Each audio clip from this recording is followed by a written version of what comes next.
Хийцийн хэлбэрээс хамааруулаад үзэхэд араман дээр хулцаалтын югаачлалт үүсдэг. Тэгэхээр араман дээр дотоод хүчний эпүр байгуулах тухай тайлбарлаж өгье. Хэлбэрхаа жишээ авъя. За тэгэхээр хийцийн хэд хэдийн элемент эд ангиудыг хөдөлгөөнгөө холбосон хийцийг арам гэж хэлдэг, жаз гэж хэлдэг юм. Тэгээ нэг хавтгай дээр арамын элементүүд мөн түүнд үйлчлэх хүчнүүд байрлаж байвал түүнийг хавтгай арам гэнэ. За хэд хэдэн хавтгай дээр элементүүд нь байрлаад мөн хүч нь өөр хавтгайд байрлаж байгаа тохиолдолд огторгоо арам гэдэг. За дамнууртай хайрцангуугаар аваад үзэхээр арамын дээр сунгалж хахалт үүсч болох юм. Тэгэхээр арамын дотоод хүч жишээ нь хавтгай дээр бол дагуу хүч, хөндлөөж, хулцаалах момент эпүр байгуулах жишээтэй юм байх. За ингээд нэг хэлбэрхаан жишээ аваад тайлбарлаж өгье. За арам 3 хэсгээс бүрдсэн байг. За 3 шилбэг хөдөлгөөнгөө холбосон байг. Ер нь бол хийцийн элементүүдийг хөдөлгөөнтэй холбосон байх тохиолдолд перм гэж хэлж болох юм. За хэрвээ хөдөлгөөнгөө холбосон байх юм бол бид нэр арам гэж хэлнэ гэж. За арамын энэ сул үзүүдээр F гэсэн хүч үйлчилж байгаа. За арам бол үндсэндээ энэ элементүүдийн хүртийг AA гэж үзье. Жижиг А гэгээр тэмдэглэсэн байгээ гэж үзье.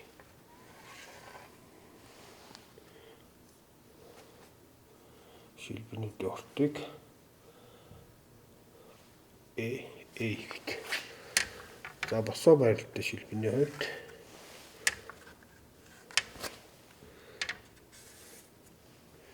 ийм байрлалтай. За тэгэхээр арамын дотоод хүчний эпүрийг байгуулахдаа дотоод хүчийг тодорхойлохдоо бид арамын хийц хүчний үйлчлэлээс хамааруулж огтлолт хийнэ. За энэ тохиолдолд арамын байрлалуудыг анхаарал үзэх юм бол мөн хүчнээс нь хамааруулаад 3 огтлол хиймээр байна. За ингээд 3 огтлол хийнэ гэж үзье. За тоолны хий 100 гарталтай аваад за энэ тохиолдолд мөн тоолны хийг доотлолтой аавна гэж 100 гарталтай авч байгаатай адилхан аавна. 3 дугаар огтлол 100 гарталтай авлаа гэдэг. За ийм байдлаар авлаа гэж үзье.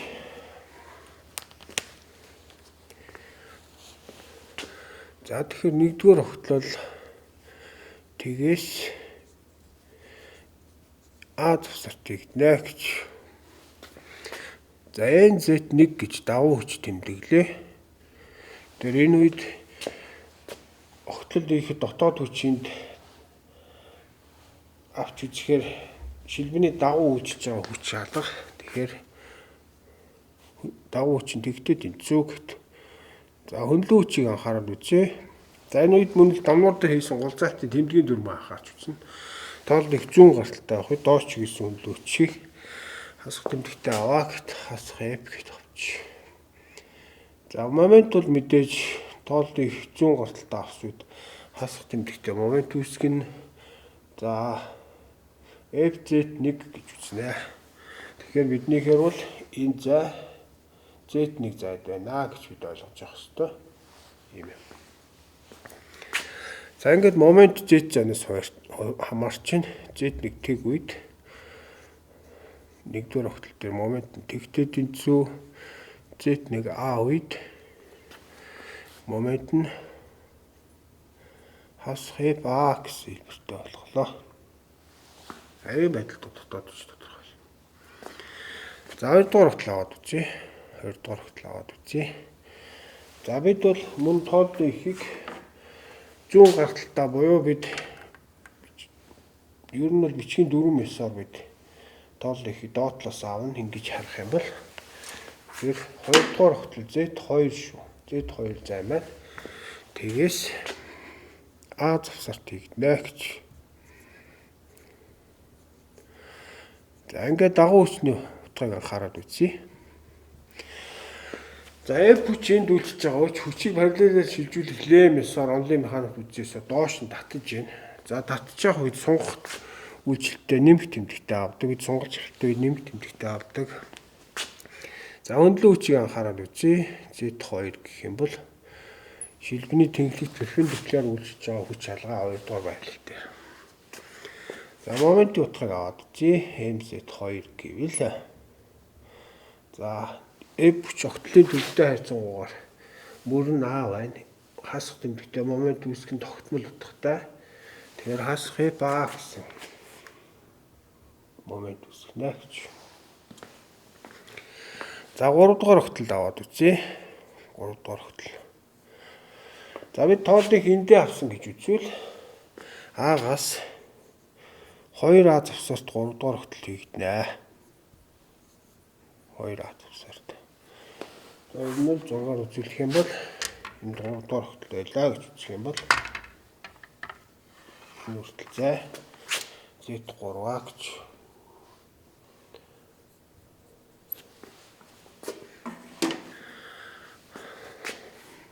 За 3 дугаар огтлын үед дагуу хүчийг анхаарал үзье. Шилбэний тэнхлэгтээ барилаад хүч алга байна. Тэгэхээр дагуу хүч нь тэгтээ тэнцүү QZ3 гэвэл за тооллыг 100 галталд авсан үед хасах тэмдэгтээ F байна гэдэг. За момент анхаарал үзье. MZ3 гэвэл за F хүчнээс хасах тэмдэгтээ момент үүсгэнэ. За ингээд Z3 зайгаар шууд үржүүлээд тодорхойлогдох юм байна гэж. За ингээд тодорхой огтлын хязгааруудад Z3A үед уулзах момент нь хасах F A боллоо. За 3 дугаар огтлол 2A үед уулзах момент MZ3 гэвэл хасах 2F A гэсэн утгатай болох. За тэгэхээр энэ зоолтон дээр хамгийн их уулзалт момент үүснэ гэж харж байна. За ингээд дотоод хүчний эпүр байгуулах болцоотой болно. За эпүрийг бол ийм байдалтай байгуулнаа гэдэг. Арамаа хэрэг хэлбэрийг зуръя. 3 эпүр байгуулах учраас 3 удаа зуръя.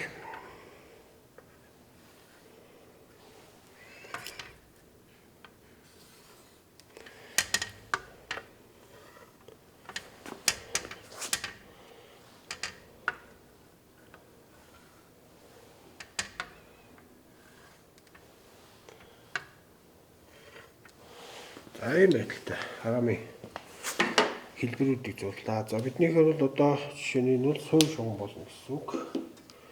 За эхлээд дагуу хүчний эпүр N гэсэн эпүр байгуулъя гэж. За нэгдүгээр огтлын үед дагуу хүч хасах F байгаа юм байна. За хасах F утгыг энд ингээд зурчих. За нэгдүгээр огтлын үед дагуу хүч нь тэгтээ тэнцүү юм байна. Тэгтээ тэнцүү. Би хөндлөн хүчний утга харсан байна. За энэ үед тэгвэл тэгтээ тэнцүү ахна гэж. За 2 дугаар огтлол дээр анхаарал үзье. Энд тэг байгаа. 2 дугаар огтлол дээр дагуу хүч нь F гэсэн хэмжээгээр сунгаж байна. За тэгэхээр энэ суурь шугамаас 100 гарталтай том хэлбэрээр нэг тэмдэгтээ F гэсэн утга авъя гэж.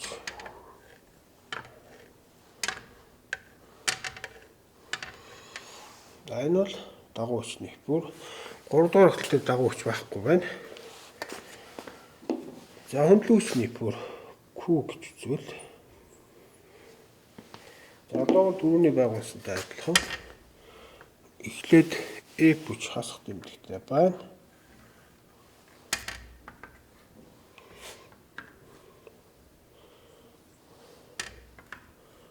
За зурааслахтаа мэдээч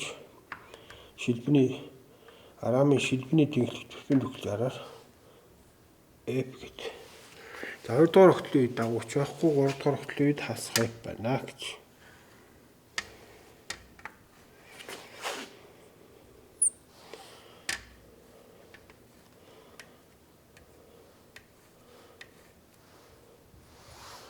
За ийм байдалтай. За үүний дараа гулзалх момент типүр агуу те. Гулзалх момент типүрийг бид M гэж тэмдэглэвэл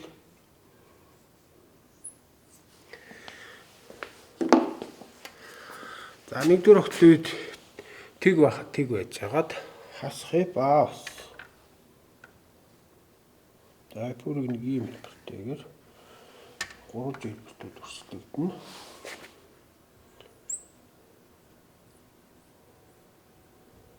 Хасхыг баавлах. За нөгөө талаас 2 дугаар огтл дээр эпа хүчний хэмжээ тогтмол хас утгатай байгаа. За бид 100 гарт даасах тэмдэгтээ утга болж байгаа учраас сүүл шугамасаа 100 гарт эпа гэсэн утга байна гэдэг. Эпа гэдэг. За дараа нь 3 дугаар огтл дээр хасах эпа байснаа 2 эпа болох. Тэмдэг нь хасах тэмдэгтэй.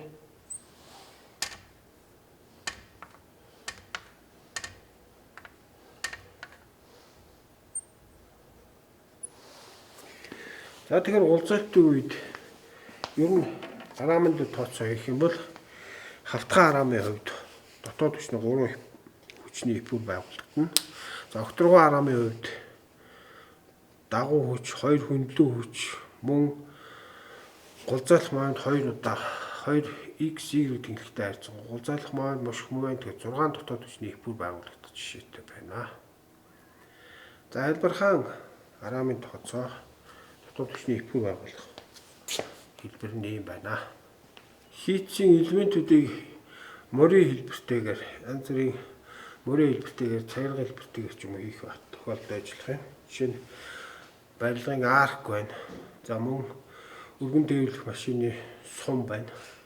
За өргөхтийгээ дугуй ном хэлбэртэйгээр хийгдсэн байдаг. За тэр үед дотоод хүчнийг тооцохдоо бид бас уулзалтын дөрөв тогтоодог. За бид нэг юм морийн шил бавъя. Ийм хэлбэртэйгээр ийм морийн шил бавъя гэж.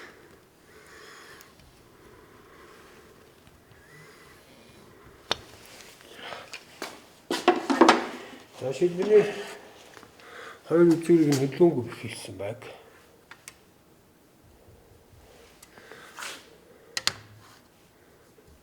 За тэгэхээр энэ үед тэмдгийн дөрөв схемтэй болох юм бол за хийцийн 2 хэсгийг салах үйлчлэлтэй дагуу хүчийг за жишээ нь энд N гэж тэмдэглэжээ. 2 хэсгийг салах үйлчлэлтэй гэхээр доош нь татна гэсэн үг. Тэгэхээр энэ пилгэнээс нь салах үйлчлэлтэй дагуу хүчийг за мөн нэмэх тэмдэгтээ дагуу хүчийг цагийн зүйний дагуу 90 градус эргүүлэхэд давхцах хөндлөн хүчийг за Q гэж за шилбэний мөрөлтийг ихсгэх үйлчлэлтэй гулзалх моментийг за жишээ нь ийм момент ажиллах юм. Ийм момент ажиллах юм. Эдгээрийг нэмэх тэмдэгтээ авна гэсэн дүрм зохиодог. Нэмэх тэмдэгтээ авна гэж. За эсрэг бүх тохиолдлуудад хасах тэмдэгтээ авна гэж. За энэ 90 градус байна. Эргүүлэхэд 90 градус ингэж байж байна гэдэг. За энэ тэмдгийн дүрм байдаг. За тэгэхээр бид нэг хэлбэрхаа жишээ авъя. За нэг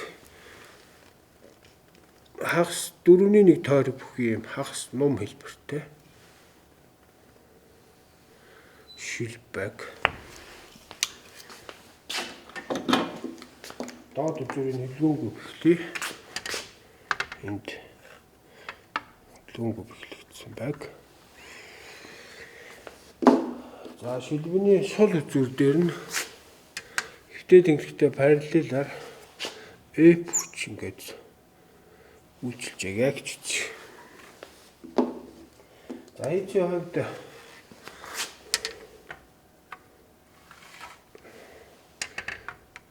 энэ мөрөлтийн дүүг А гэвэл энэ дээр аажтай юм шил байна гэж үзье. Ээр араас бүхий тойрог. За энийг дотоод биш тодорхойлохдоо нэг огтлол хийн. За нэг огтлыг бид ингэж хий. Ингээд энд P үнцийг үүсгэсэн хэлбэртэйгээр нэг гэсэн огтлол хийлээ гэж. За огтлын хязгаар бичих юм бол нэгдүгээр огтлол тэг градусаас 90 градусын завсарт хийнэ гэдэг юм байдалтай байж. За хүчийг параллел шилжүүлэх лемсоор энд огтлын төв дээр авчиръя. За ийм байдалтай авчиръя. Энэ үед хоёр байгуулагч болж байна.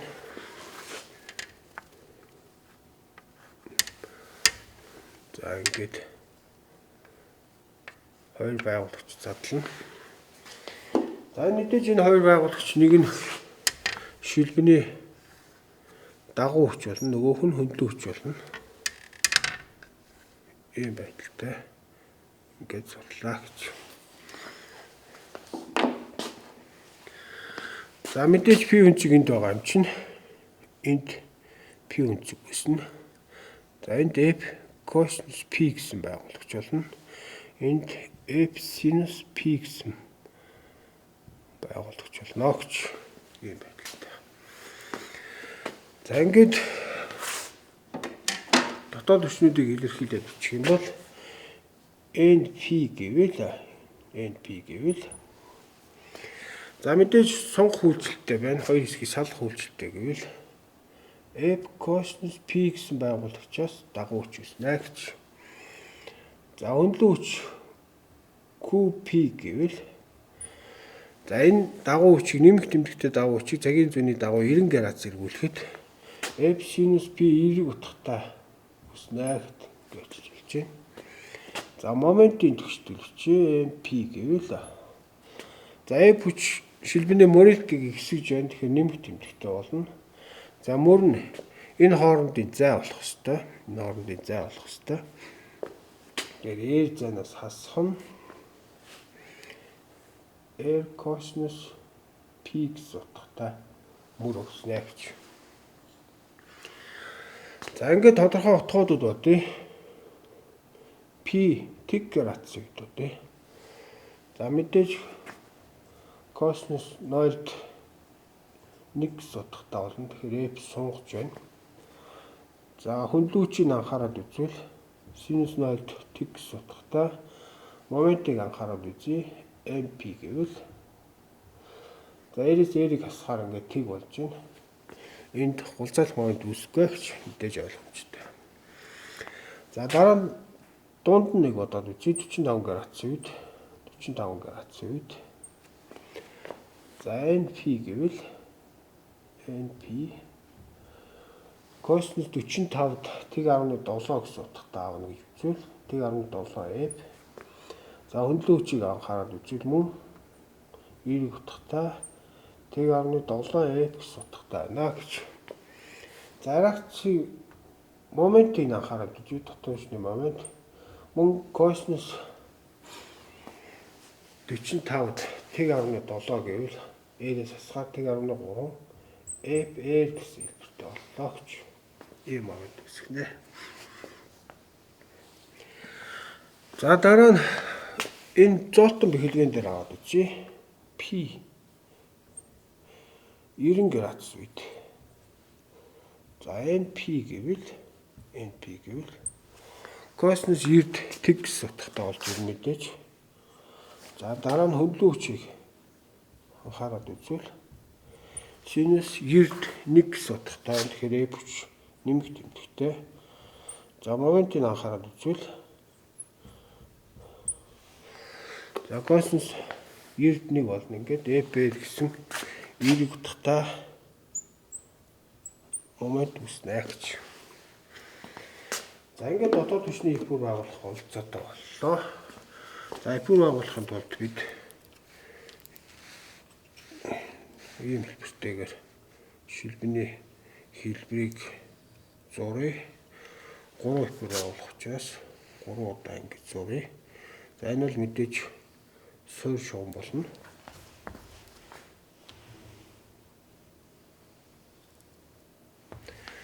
За ийм байдалтай зурлаа. За эхлээд дагуу хүчний бүр N гэсэн утгатай. Дагуу хүчний бүр яг.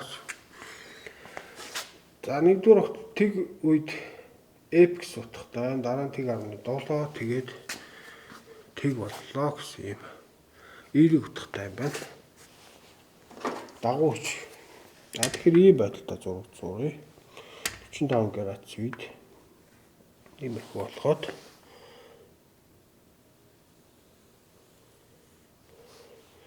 за энд нэмэх тэмдэгтэй бүр байна гэдэг ингээд.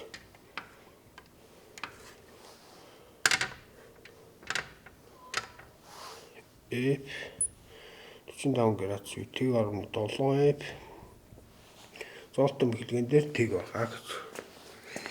За дагуу хүчний их бүрийн дараа хөндлөн хүчний их бүр байгуулах юм бол за энд F гэсэн утга байгаа. Энд тэг байгаа. 45 градусын үед тэг 17 F байгаа. За F тэгвэл нэг ийм хэлбэртэй.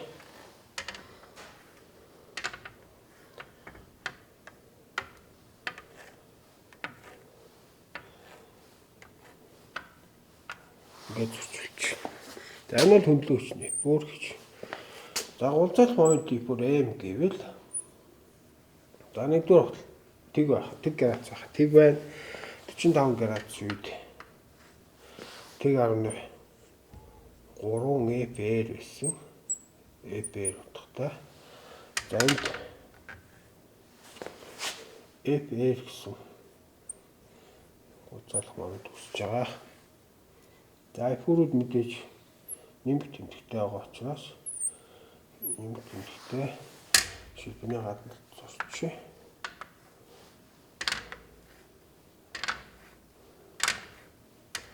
Ийм байдалтай зурнах гэж. За ингээ мөрийн шилбэний хувьд дотоод хүчний бүр байгуулахдаа тэмдгийн дүрм хараад тэгээд хүчнүүдийн байдлаас хамаарат огтод иж тодорхойлно. За жишээ нь дахиад дунд нь энд нэг хүч байх юм бол 2 огтод хийн гэх мэтлэн хүчний үйлчлэлээс хамааруулаад огтод хийх жишээтэй. За энгийн хэлбэр жишээ мөрийн шилбэний хувьд ийм байдалтай дотоод хүчийг тодорхойлж байна.